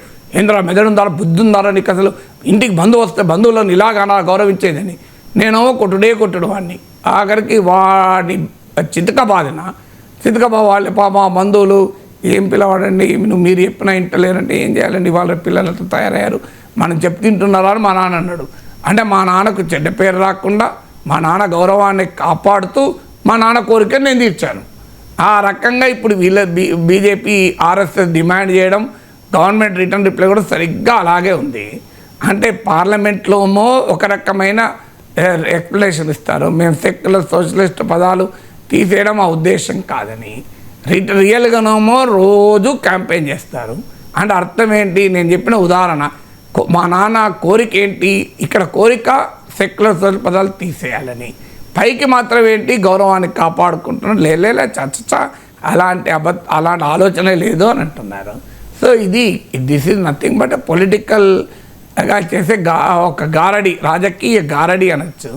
ఎందుకంటే మీకు ప్రభుత్వము పరివారము రెండు పరస్పర విరుద్ధ పనులు కావాలని చేస్తాయి. ఎందుకు చేస్తాయంటే ప్రభుత్వంలో ఉన్నప్పుడు కొన్ని ఆబ్లిగేషన్స్ ఉంటాయి కనుక చేస్తుంటారు, రాజకీయంగా తమ పని తాను చేస్తారు. దీనికి క్లాసిక్ ఎగ్జాంపులే ఆపరేషన్ సింధూర్లో ప్రభుత్వం ఏం చేసింది? మీకు ప్రధానమంత్రి సౌదీ అరేబియాలో ఉన్నాడు, జరిగిన సమయంలో పహల్గాం దాడి జరిగిన సమయంలో ఇస్లామిక్ దేశాలతో అవుట్ రీచ్ చేసాం.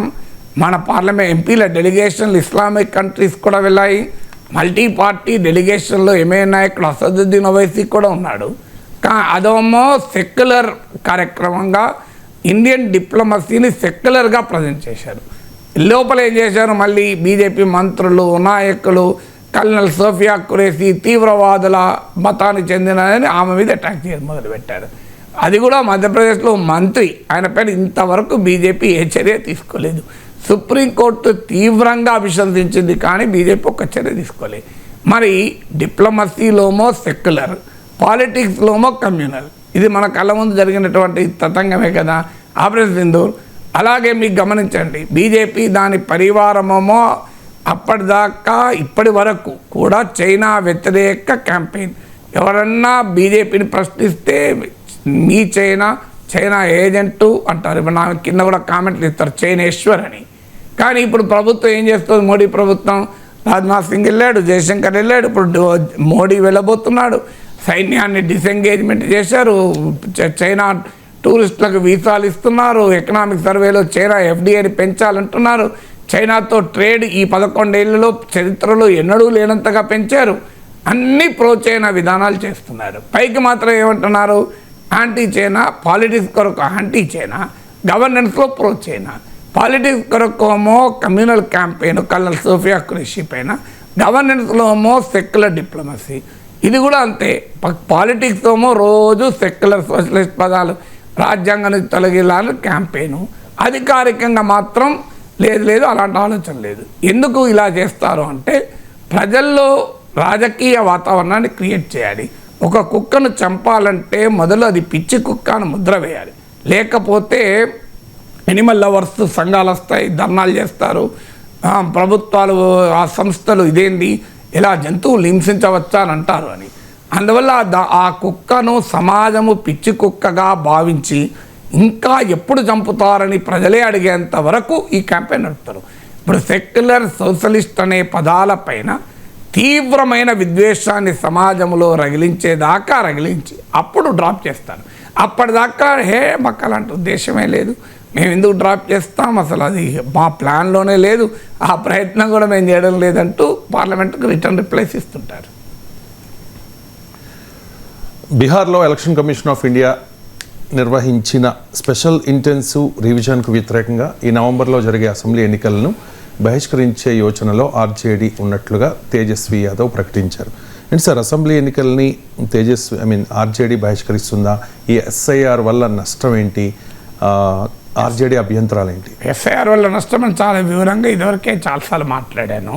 అంటే సుప్రీంకోర్టు క్లియర్గా ఆధారు, రేషన్ కార్డు వీటిని కూడా electoral photo identity card, epic card, వీటిని పరిగణలోకి తీసుకోనమని ఎన్నికల సంఘానికి సూచించిన ఎన్నికల సంఘం వీలైనంత ఎక్కువ మంది ఓటర్లను జాబితాలో లేకుండా చేసే ప్రయత్నం చేస్తున్నారు. మహారాష్ట్రలోమో లోక్సభ ఎన్నికలకు అసెంబ్లీ ఎన్నికలకు మధ్యలో అనూహ్యంగా 39 లక్షల ఓటర్లు పెరిగారు. బీహార్లోమో ఓటర్లను తగ్గించే ప్రక్రియ మొదలైంది. 2,93,000 2,93,00,000 ఓటర్ల ఓటు హక్కు ఇవాళ ప్రమాదంలో పడింది ఈ స్పెషల్ ఇంటెన్సివ్ రివిజన్ ఎస్ఐఆర్ వల్ల. అది ఏంటి అని వివరాలు సుప్రీంకోర్టు తీర్పు ఇచ్చినప్పుడు మాట్లాడాను. అంతకుముందు కూడా బీహార్ స్పెషల్ ఇంటెన్సివ్ రివిజన్ పైన చాలా వివరంగా మాట్లాడాను. ఇప్పుడు సబ్జెక్టు దానికన్నా కూడా అసెంబ్లీ ఎన్నికలు వాయిదా వేస్తారా అనే సబ్జెక్ట్ కనుక బ్రీఫ్గా మాత్రమే చెప్పాను. సో అందువల్ల ఆర్జేడీని అన్నది ఏంటి అంటే, మేము చూస్తాము ఈ స్పెషల్ ఇంటెన్సివ్ రివిజన్ పేరిట ఎన్ని లక్షల ఓట్లను తీసేస్తారు అని. ఈ ఎన్ని లక్షల ఓట్లను తీసేస్తారనేది తేలినాక మేము నిర్ణయం తీసుకుంటామని. సో ఇప్పుడు స్పెషల్ ఇంటెన్సివ్ రివిజన్లో ఉండేటువంటి సుప్రీంకోర్టు కూడా అభ్యంతరం చెప్పింది. అంటే ఎన్నికల సంఘానికి అధికారం ఉంది స్పెషల్ ఇంటెన్సివ్ రివిజన్ చేపట్టడానికి, కానీ ఎన్నికలు 2 నెలలు ఉండగా ఇప్పుడు ఎన్నికలతో లింక్ చేసి ఇది చేపట్టడం ఏంటి అంటే, our objection is with the timing అన్నది. తర్వాత our objection is with the process అన్నది. విచిత్రం ఏంటంటే బీహార్ జనాభాలో 87%కు మీకు 87%కు ఆధార్ కార్డు ఉంది బీహార్లో. పాస్పోర్టు 2%కు మాత్రమే ఉంది. కానీ పాస్పోర్ట్ ఉంటే నీకు ఓటు హక్కు ఇస్తాం, కానీ ఆధార్ కార్డు ఉంటే ఓటు హక్కు ఇవ్వము అని ప్రభుత్వం చెప్తుంది. విచిత్రం ఏంటంటే పాస్పోర్ట్ తీసుకోవాలంటే ఆధార్ కార్డు ఉండాలి మళ్ళీ. అంటే ఆధార్ కార్డు ఆధారంగా పాస్పోర్ట్ ఇస్తారు. ఆ పాస్పోర్ట్ ఉంటే సరిపోతుంది ఓటు హక్కుకు, కానీ ఆధార్ కార్డు సరిపోదంటారు. ఏమైనా లాజిక్ ఉందా ఎక్కడైనా? సో ఆధార్తో పాస్పోర్ట్ వస్తే ఇబ్బంది లేదు, మరి ఆధార్ కార్డుతో పాస్పోర్ట్ తీసుకొని ఓటు హక్కు తెచ్చుకుంటే ఇబ్బంది లేదు, కానీ ఆధార్ కార్డు మాత్రం ఎలిజిబుల్ కాదంటారు. పాస్పోర్టుకు ఆధార్ కార్డే ప్రాతిపదిక. ఇంత విచిత్రం వచ్చి చూడండి. కారణం ఏంటి? పాస్పోర్టు బీహార్లో 2% ప్రజలకే ఉంది, 2%. సో 87% ప్రజలకు ఆధార్ ఉంది. ఆధార్ ఉన్నవాడేమో ఎలిజిబుల్ కాదట, ఆధార్ ద్వారా పాస్పోర్ట్ తీసుకుంటే ఎలిజిబుల్ అంట. ఏమన్నా లాజిక్ ఉందా? తర్వాత ఎన్నికల సంఘమే ఎలక్టోరల్ ఫోటో ఐడెంటిటీ కార్డు ఇస్తుంది. ఈ కార్డు ఉపయోగించుకొని 5 సార్లు 6 సార్లు ఓట్లు వేసిన వాడు కూడా ఇప్పుడు ఆ కార్డు పనిచేయదంటున్నారు. అంటే ఎన్నికల సంఘమే ఇచ్చిన కార్డు పనిచేయకపోతే ఇక ఏ కార్డు పనిచేస్తుంది? అంటే ఇది దొంగ ఫోటో ఐడెంటిటీ కార్డులు ఉండవచ్చు, దొంగ ఆధార్ కార్డులు ఉండవచ్చు అనేది వాదన అయితే, మరి దొంగ పాస్పోర్ట్ ఉండవా? కాస్ట్ సర్టిఫికెట్లు ఉండవా? కాస్ట్ సర్టిఫికెట్ ఎలోడ్ అంటారు. ఇంకా కానీ విచిత్రం ఏంటంటే ఈ ఆధారమో కాస్ట్ సర్టిఫికెట్ ఏమో ఎంఆర్ఓ ఆఫీస్లో అప్లై చేస్తే వస్తుంది, ఆధార్ కార్డు ఏమో మీకు ఒక కాన్స్టిట్యూషనల్ అథారిటీ ఇచ్చే కార్డు అదేమో పనిచేయదంటారు. మిస్యూజ్ అవుతుంది అనుకున్నప్పుడు దాన్ని ఎలా ఆపాలి అనేది వేరే విషయం. ఆధార్ కార్డు ఏమన్నది, పాస్పోర్ట్ కూడా దొంగ పాస్పోర్ట్లు వస్తున్నాయి, కాస్ట్ సర్టిఫికేట్ కూడా దొంగ తీసుకుంటున్నారు. దొంగ సిటిజన్స్ కాని వాళ్ళు, ఇల్లీగల్ ఫారినర్స్ ఉంటే వాళ్ళని ఏరివేయండి, అభ్యంతరం లేదు. కానీ 5-6 ఎన్నికల్లో ఓటు వేసిన ఒక జెన్యున్ ఓటర్ను కూడా నేను ఓటు హక్కు ప్రూవ్ చేసుకున్న సిటిజన్షిప్ అంటే సుప్రీంకోర్టు అడిగింది అదే. సిటిజన్షిప్ డిసైడ్ చేసేది ఎలక్షన్ కమిషన్ కాదు కదా అని, అది మినిస్ట్రీ ఆఫ్ హోమ్ అఫేర్స్, ఆ ప్రక్రియ వేరు కదా అని. సో అందువల్ల ఇప్పుడు ఆర్జేడీ కూడా ఆలోచించేది ఏంటంటే ఈ ప్రక్రియ పైన తీవ్ర వ్యతిరేకత రాజకీయంగా వచ్చింది, దేశవ్యాప్తంగా నిరసనలు వ్యక్తమయ్యాయి. సుప్రీంకోర్టు కూడా స్పెషల్ ఇంటెన్సివ్ రివిజన్ చేపట్టవచ్చు, ఆ హక్కు అధికారం ఎన్నికల కమిషన్కు ఉంది ఆర్టికల్ 324 ఆఫ్ ద కాన్స్టిట్యూషన్ ప్రకారం. కానీ అది టైమింగ్ అండ్ ప్రాసెస్తోనే మా అభ్యంతరం అని చెప్పింది. అందువల్ల ప్రతిపక్షాలు చూస్తున్నాయి ఈ స్పెషల్ ఇంటెన్సివ్ రివిజన్ అభ్యంతరాలు సుప్రీంకోర్టు తీర్పుల ఒత్తిడి మేరకు కాస్త వెనక్కు తగ్గి న్యాయం చేస్తారా, లేదా కోట్లాది ఓటర్లను ఓటర్ల జాబితా నుంచి తొలగించే ప్రయత్నం చేస్తారా చూస్తున్నారు. అందువల్ల ఎంతమంది ఓటు హక్కును కోల్పోయారన్న దాని ఆధారంగా మా మిత్రపక్షాలతో కూడా చర్చించి అవసరమైతే బహిష్కరించాలి అనే ఆప్షన్ కూడా ఆలోచిస్తామని చెప్పారు. ఒక రకంగా ఎన్నికల సంఘం పైన, కేంద్ర ప్రభుత్వం పైన మేము అవసరమైతే ఎన్నికలనే బహిష్కరిస్తాం అని చెప్పడం ద్వారా ఒక ఒత్తిడి తెస్తున్నారు. ఎందుకంటే ఇండియన్ డెమోక్రసీలో ఇది అనూహ్యమైన పరిణామం అవుతుంది. మన దేశం బంగ్లాదేశ్ కాదు ఎన్నికలు బహిష్కరించే ప్రక్రియ జరగటానికి. అందువల్ల వెరీ ప్రాసెస్ ఆఫ్ డెమోక్రసీ ప్రమాదంలో పడుతున్న సమయం కనుక ప్రతిపక్షాలు ఈ ఆందోళన వ్యక్తం చేస్తున్నాయి. సరిక ఉపరాష్ట్రపతి ఎన్నికకు తమ అభ్యర్థిని దింపాలనే యోచనలో ఇండియా కూటమి ఉన్నట్లుగా వార్తలు వస్తూ ఉన్నాయి సార్. సార్ ఇప్పటికే స్పష్టంగా ఎన్డీఏకి ఎలక్టోరల్ కాలేజీలో మెజారిటీ ఉంది, ఓడిపోతామని తెలిసి కూడా ఇండియా కూటమి అభ్యర్థిని దింపాలనే యోచన చేస్తోంది. వ్యూహం ఏంటి సార్ ఇండియా కూటమి వ్యూహం? అంటే మీరు అన్నట్లు నాకు గుర్తున్నంత వరకు కూడా స్పష్టమైన మెజారిటీ ఉంది అని మాకు గుర్తున్నకైతే నిజం కూడా. 40% అపోజిషన్ కొంటే 60% వరకు కూడా ఎన్డీఏకి ఉంది. నాకు సబ్జెక్ట్ వెరిఫికేషన్ 782 మెంబర్స్ ఉన్నారు ఇప్పుడు లోక్సభలో రాజ్యసభలో కలిసి. ఎందుకంటే వైస్ ప్రెసిడెంట్ని ఎన్నుకొని ఎలక్టోరల్ కాలేజీలో both Lok Sabha and Rajya Sabha members కూడా ఓటర్లు. అంటే మీకు రాజ్యసభ చైర్మన్గా వైస్ ప్రెసిడెంట్ ఉన్నప్పటికీ కూడా రాజ్యసభ సభ్యులు మాత్రమే ఎన్నుకోరు, స్పీకర్నేమో లోక్సభ సభ్యులే ఎన్నుకుంటారు. కానీ రాజ్యసభ చైర్మన్గా ఎన్నిక కాదు, అది ఉపరాష్ట్రపతి ఎన్నిక. ఉపరాష్ట్రపతి రాజ్యసభ చైర్మన్గా వ్యవహరిస్తారంతే, కానీ actual position vice president, actual position not chairman of Rajya Sabha. In his capacity as the vice president of India he presides over Rajya Sabha అంతే. సో అందువల్ల ఇది వైస్ ప్రెసిడెంట్ ఎన్నిక కనుక పార్లమెంట్ ఉభయ సభల సభ్యులు ఎన్నుకుంటారు. ఇప్పుడున్న స్ట్రెంత్ 782. ప్రతి ఎంపీ ఓటు వేస్తే 392 రావాలి. 392 మెంబర్స్ వస్తే వాళ్ళ అభ్యర్థి వైస్ ప్రెసిడెంట్గా గెలుస్తాడు. ఇప్పుడు బీజేపీ దాని మిత్రపక్షాలకు కలిపి 423 ఉన్నారు యాజ్ ఆఫ్ టుడే. మీకు ఇండియా కూటమి పక్షాలు వరకు 313 ఉన్నారు. మిగతా వాళ్ళంతా ఇటు అటు కాకుండా న్యూట్రల్గా సోకాల్ న్యూట్రల్. ఈ సోకాల్ న్యూట్రల్ కూడా సహజంగానే అధికార కూటమి వైపుగా మొగ్గు చూపుతారు ఇలాంటి పరిస్థితి వస్తే, లేదా ప్రతిపక్షాల వైపు ఉంటారు. ఇప్పుడు ఉదాహరణకు వైసీపీకి చెందిన రాజ్యసభ సభ్యులు ఉంటారు, 3 లోక్సభ సభ్యులు ఉంటారు. 11 ఏళ్ళ చరిత్ర చూడండి, వైసీపీ అధికారంలో ఉన్నా లేకపోయినా, ఎన్డీఏలో టీడీపీ ఉన్నా లేకపోయినా వైసీపీ మాత్రం ఎన్డీఏకి మద్దతు ఇచ్చింది. అందువల్ల ఇంక్లూడింగ్ మోడీ ప్రభుత్వం పైన అవిశ్వాస తీర్మానం పెట్టినప్పుడు కూడా మోడీ ప్రభుత్వానికి అనుకూలంగా, బీజేపీకి అనుకూలంగానే వైసీపీ వ్యవహరించింది. అందువల్ల ఇప్పుడు కూడా వైస్ ప్రెసిడెంట్ ఎన్నికల్లో, గతంలో కూడా ప్రెసిడెంట్ వైస్ ప్రెసిడెంట్ ఎన్నికల్లో చంద్రబాబు నాయుడు, జగన్మోహన్ రెడ్డి ఒకే ఓటేశారు. ఆంధ్రప్రదేశ్లో రోజు భయంకరంగా తిట్టుకుంటారు. కానీ టీడీపీ ఎంపీలు, వైసీపీ ఎంపీలు చరిత్ర అంతా చూసినా ఒకే అభ్యర్థికి ఓటేశారు. మీకు విచిత్రం ఏంటంటే, సో చంద్రబాబు నాయుడు, జగన్మోహన్ రెడ్డి ఒకే అభ్యర్థికి ఓటేశారు, మీకు ద్రౌపది ముర్ముకే ఓటేశారు. సో అందువల్ల మీకు జగదీప్ ధన్కర్కే ఓటేశారు. సో అందువల్ల ఇలా so called non NDA, non India కూటమి వారు కూడా అటేయచ్చు. వాళ్ళు ఇయ్యకపోయినా కూడా ఇప్పుడు బీఆర్ఎస్ లాంటి వాళ్ళు బహుశా బాయ్కాట్ చేయొచ్చు అలాంటి పరిస్థితి వస్తే.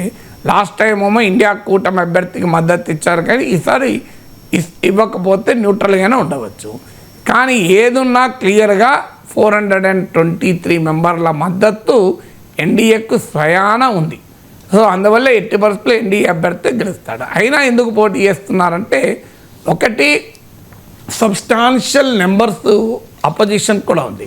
ఎందుకంటే 2014-19 కాదు, 2024 తర్వాత 2024లో మొదటిసారి బీజేపీకి సొంతగా మెజార్టీ రాలే. 272 మెంబర్స్ మెజార్టీ అయితే 240 బీజేపీకి వచ్చాయి. సో అందువల్ల బీజేపీకి 240 వస్తే ఇండియా కూటమికి 234 ఉన్నాయి, మామూలుగా లేవు. అందువల్ల ఇవాళ ఒక జేడీయూ, టీడీపీ కనుక ఎన్డీఏని వీడితే మోడీ ప్రభుత్వమే పతనమైపోతుంది. అందువల్ల ఇంతటి బెటర్ నెంబర్స్ ఉన్నప్పుడు పొలిటికల్ పోటీ, ఇదేమీ ఎన్నికల్ని, ఫలితాల్ని ప్రభావితం చేసే పోటీ కాదు. It will not decide or define the result of the vice president election. కానీ ఒక పొలిటికల్ సింబాలిజానికైనా ప్రతిపక్షాలకు బలమే లేనప్పుడు వేరు, ఇంత బలముండి కూడా పోటీ చేయకపోతే ఒక పొలిటికల్ రాంగ్ సిగ్నల్ పోతుంది అనేది మొదటిది. రెండవది, జగదీప్ ధన్కర్ రాజీనామా చేసిన పరిస్థితులు. జగదీప్ ధన్కర్ను పోటీలో పెట్టినప్పుడు నరేంద్ర మోడీ రైతు బిడ్డ అంటూ పొగిడారు. ఎందుకంటే వ్యవసాయ చట్టాలపైన తీవ్ర వ్యతిరేకత వచ్చిన నేపథ్యంలో, అది కూడా జాట్ ఫార్మర్ల నుంచి తీవ్ర వ్యతిరేకత వచ్చిన నేపథ్యంలో ఒక జాట్ కులానికి చెందిన రైతు బిడ్డ అయిన జగదీప్ ధన్కర్ను పెడుతున్నామనేది బీజేపీ ఆ రోజు ఇచ్చిన పొలిటికల్ నరేటివ్. ఇప్పుడు ప్రతిపక్షాలు అదే భాషలో సమాధానం చెప్పబోతున్నారు. మీరు రైతు బిడ్డను ఎందుకు అవమానించారని. ఆయనకు ఇంకా 2 ఏళ్ళ టర్మ్ ఉండగా ఆయనను పంపించారు. పోనీ ఆయన ఆరోగ్య కారణాల మీద పంపించారు అంటే ఆయన కనీసం ఒక ఫేర్వెల్ కూడా ఇవ్వలే. సహజంగా ఒక వైస్ ప్రెసిడెంట్గా పనిచేసిన వ్యక్తికి ఫైనల్గా ఒక రాజ్యసభలో, అసెంబ్లీలో రిటైర్ అవుతున్న ఎంపీలకే ఫేర్వెల్ ఉంటుంది. అలాంటిది మీకు వైస్ ప్రెసిడెంట్గా పనిచేసిన వ్యక్తిని గౌరవప్రదంగా ఒక వీడ్కోలు సభ పెట్టి అందులో ఆయన సేవల్ని పొగిడి కొనియాడి పంపిస్తుంటారు. అది కూడా లేకుండా ఆయన పంపించారు. అంటే రైతు బిడ్డను ఇంతగా అవమానిస్తారా అని అపోజిషన్ బీజేపీ భాషలో బీజేపీని కౌంటర్ చేయదలుచుకుంది. ఎందుకంటే జగదీప్ ధన్కర్ రాజీనామా అనేది అధికార పార్టీకి ఒక పొలిటికల్ ఎంబరాస్మెంట్గా మార్చాలి అన్నది అపోజిషన్ ఎత్తుగడ. ఆ వ్యూహంలో భాగంగా జగదీప్ ధన్కర్ వారసుని ఎన్నుకునే పోటీలో యునానిమస్గా చెయ్యకూడదు అని. మూడవది, ఇండియా కూటమి లాస్ట్ టైం కొన్ని ఇబ్బందులు పడింది. లాస్ట్ టైం వైస్ ప్రెసిడెంట్ ఎలక్షన్స్లో ఏం జరిగింది అంటే, తృణమూల్ కాంగ్రెస్ను కాన్ఫిడెన్స్లోకి తీసుకోకుండా పోటీ పెట్టారన్నది ఆ పార్టీ వాదన, లేదు వాళ్ళని కన్సల్ట్ చేశామన్నది కాంగ్రెస్ వాదన. ఏదైనా కాంగ్రెస్ అభ్యర్థిగా మార్గరెట్ ఆల్వా పోటీ చేస్తే వైస్ ప్రెసిడెంట్గా తృణమూల్ కాంగ్రెస్ బహిష్కరించింది. ఇండియా కూటమిలో ఒక కీలక పక్షం. ఈసారి ఇండియా కూటమి యునైటెడ్గా ఉంది అనే ఒక పొలిటికల్ మెసేజ్ కూడా ఇవ్వటానికి. ఎందుకంటే అసెంబ్లీ ఎన్నికల్లో ఇండియా కూటమి పక్షాల మధ్య పోటీ చూసాము, ఇక ముందు కూడా చూస్తాం. 2026లో కేరళ ఎన్నికలు ఉన్నాయి, మీకు తర్వాత బెంగాల్ ఎన్నికలు ఉన్నాయి. ఖచ్చితంగా ఇండియా కూటమి రాష్ట్రాల్లో పరస్పరం పోటీ పడుతుంది. ఇటీవల అరవింద్ కేజ్రీవాల్ గుజరాత్ గురించి కూడా అదే చెప్పారు. కానీ లోక్సభ ఎన్నికలకు వచ్చే వరకు, పార్లమెంట్కి వచ్చే వరకు మేమంతా ఐక్యంగా ఉన్నామనే యొక్క స్ట్రాంగ్ పొలిటికల్ సిగ్నల్ పంపడానికి కూడా ఇండియా కూటమి పోటీ చేయాలని అనుకుంటోంది. సరే, చివరిగా తెలంగాణ రాజకీయాల విషయానికి వస్తే, తెలంగాణలో బీసీలకు 42% రిజర్వేషన్ల కోసం పోరాడతామని చెప్పి రేవంత్ రెడ్డి చెప్తూ ఉన్నారు సార్. 50% రిజర్వేషన్ల అడ్డుగోడను బద్దలు కొడతామని చెప్తూ ఉన్నారు సార్. ఎందుకు ఈ గోడను బద్దలు కొట్టాలని రేవంత్ అనుకుంటూ ఉన్నారు? ఇది సాధ్యమేనా?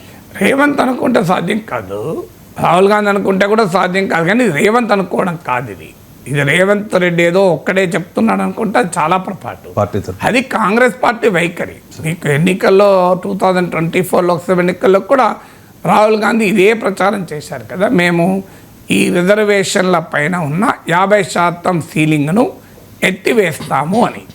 భారతీయ జనతా పార్టీ విధానమేమో సుప్రీంకోర్టు తీర్పుల ప్రకారము రిజర్వేషన్లు 50% మించకూడదు అనే విధానానికి బీజేపీ కట్టుబడింది. ఎందుకంటే బీజేపీకి ఓటర్స్లో బీసీ, ఎస్సీ, ఎస్టీ ఓటర్లు ఎంత ముఖ్యమో బీజేపీకి ఉన్న అనుకూల పొలిటికల్ కాన్స్టిట్యున్సీలో అగ్రకుల ఓటర్లు కూడా చాలా ఎక్కువ. మీకు యూపీలో ఉన్నారనుకోండి, బ్రాహ్మణ్స్, ఠాకూర్స్ అంతా బీజేపీ ఓటర్లే. మన తెలంగాణ, ఆంధ్రప్రదేశ్లో కూడా మీరు చూడండి, మీరు అనేక సర్వేలు, పోస్ట్ పోల్ సర్వేలు, ప్రీ పోల్ సర్వేలు కూడా బ్రాహ్మణ్స్, వైశ్యాస్ లాంటి అగ్రకుల ఓటర్లలో ఇప్పటికీ కూడా మెజారిటీ బీజేపీ ఓటర్లే. అందువల్ల తమకు అనుకూల ఓటు బేస్లో అప్పర్ కాస్ట్లు కీలకం.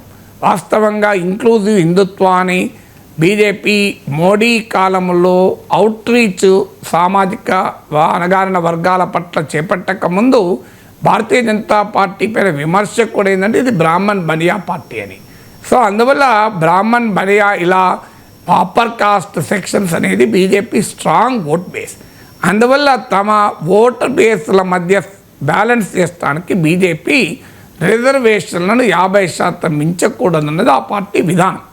ఇది గుజరాత్లో పాటీదార్ ఉద్యమం, పటేళ్లకు రిజర్వేషన్లు కావాలి అనే ఉద్యమం నడిచినప్పుడు కూడా బీజేపీ ఇదే వైఖరి తీసుకుంది.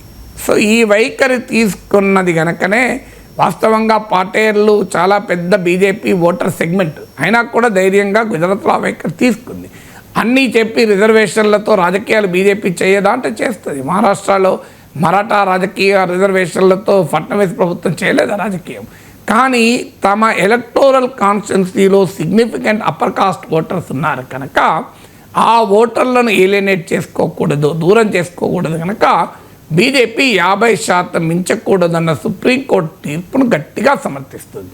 కానీ కాంగ్రెస్ పార్టీ సామాజిక న్యాయం అనే నినాదంతో హిందుత్వ పాలిటిక్స్కు సోషల్ జస్టిస్ పాలిటిక్స్తో ఎదుర్కోవాలి అనేది కాంగ్రెస్ ఆలోచన.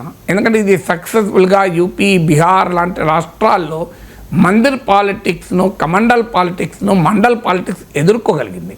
సో అందువల్ల దీన్ని కాంగ్రెస్ పార్టీ కూడా తీసుకుంది. అంటే కమండల్ పాలిటిక్స్కు కౌంటర్గా మండల్ పాలిటిక్స్ చేపట్టాలి అని.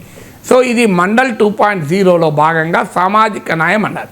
2024 ఎలక్షన్లో కూడా బీజేపీ 400 సీట్లు ఇవ్వండి అని అడిగితే అందులో అనంత్ కుమార్ హెగ్డే లాంటి కొంతమంది కేంద్ర మంత్రుల ఆకతాయి కామెంట్లను ఆధారంగా చేసుకుని ఇండియా కూటమి పెద్ద ఎత్తున క్యాంపెయిన్ చేసింది. అంటే బీజేపీ అధికారంలోకి వస్తే రిజర్వేషన్లు ఎత్తివేస్తారని.